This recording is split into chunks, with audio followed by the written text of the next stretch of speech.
In the world of Diablo, angels and demons fight for control in the eternal conflict. Let's just say the world isn't full of sunshine and rainbows. So stay a while and listen. I'm Jason with Curse, and let's talk Diablo 4. Now there's a wide variety of classes in the Diablo franchise. Anything from the mighty barbarian tribes to the priests of Rathma or the lost Amazons. But for a Diablo 4 game, which classes could we possibly be hoping to see? Now, way back in the original Diablo game, you had three main archetypes: Warrior, Sorcerer, and Rogue. The classes were expanded upon in Diablo 2 to keep the Barbarian and Sorceress, but also included some definite fan favorites like the Assassin, Druid, Necromancer, Paladin, and Amazon. Diablo 3 brought us some completely new classes with the Demon Hunter, Monk, and Witch Doctor.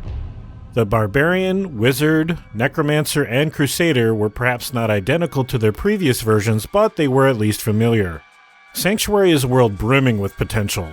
Since there are no rules on which human wins the Nephilim lottery, you could easily have some interesting classes coming from ordinary beginnings. After all, Odyssean started as a farmer.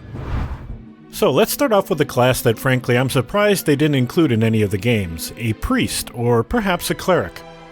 Now we know that there are various religions around in Sanctuary.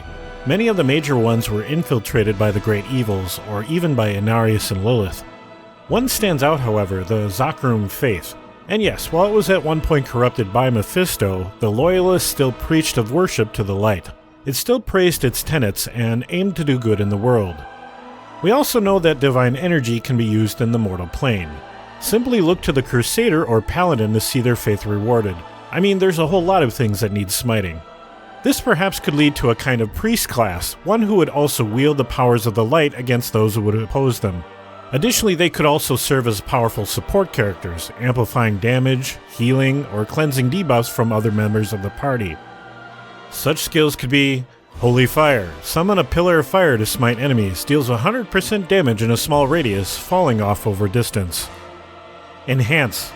Empowers the ultimate abilities of every class with an additional effect, basically the 120-second cooldown skills.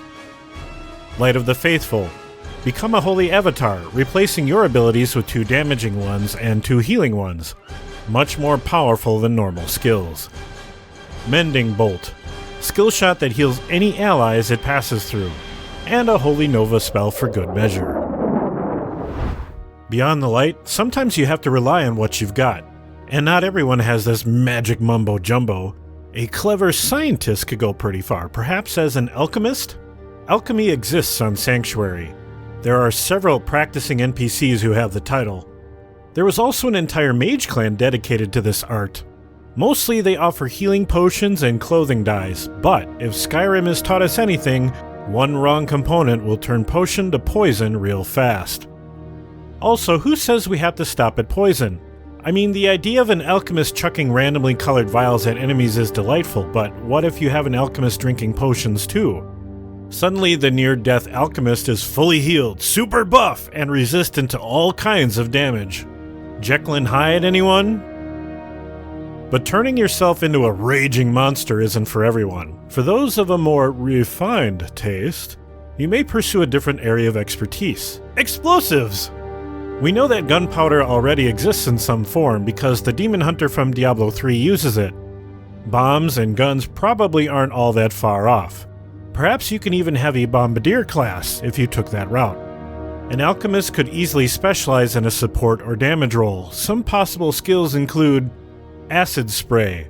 Spray a fountain of acid at enemies that blinds or stuns and deals poison damage. Nightmare Fumes. Shatter a vial of liquid nightmares on the ground, fearing and incapacitating any enemies in range. Alchemical Rage. Alchemist or party member consumes a vial of chemicals, greatly increasing damage output, attack speed, crit chance, and crit damage for a period of time, while also increasing resistance to damage and life regeneration. Let's step away from the mortal plane for a moment. Creation is a large place, and we've only explored a tiny bit of it. We know of the existence of other worlds, yet we know nothing about them. When Tragul was going to interfere in the Sin War, other celestial beings warned him not to, that doing so would upset the balance. There would be repercussions to his actions. Their words would stop him, and everything ended up being just fine, at least for now.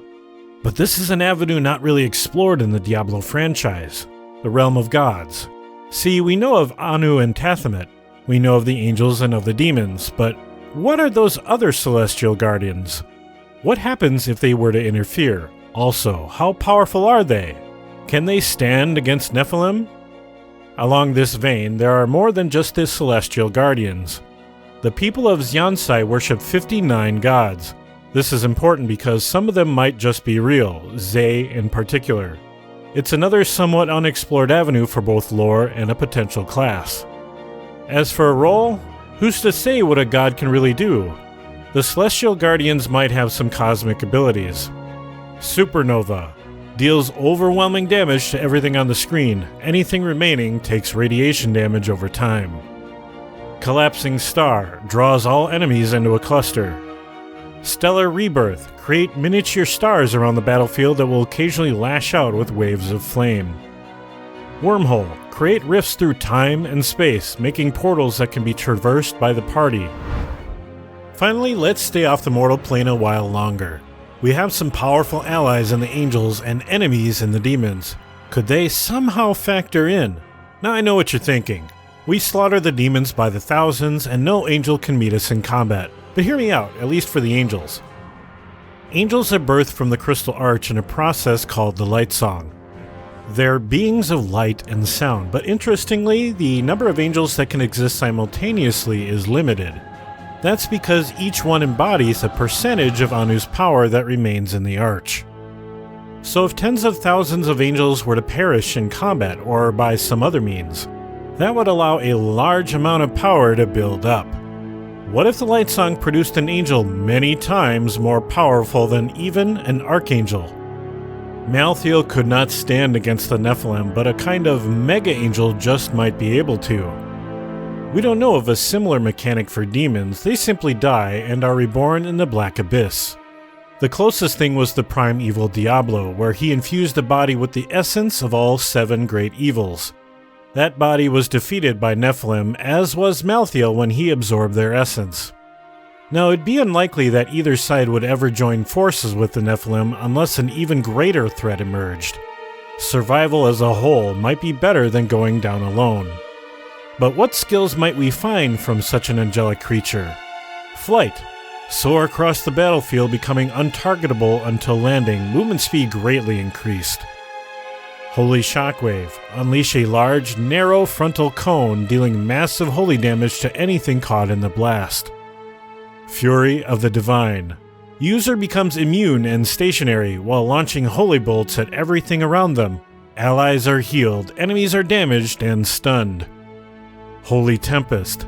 Summons a tremendous storm of holy energy, calling lightning and fire from the heavens to smite enemies. Perhaps we'll be lucky enough to see some of these options come to life. Diablo 4 will hopefully keep us entertained for years to come. If you're interested in content like this, keep an eye out here for more. Did we miss a class you want to see? If so, be sure to let us know your ideas and theories in the comments below. Check out DiabloFans.com for other Diablo-related information. I'm Jason with Curse saying thanks for watching, and enjoy the game.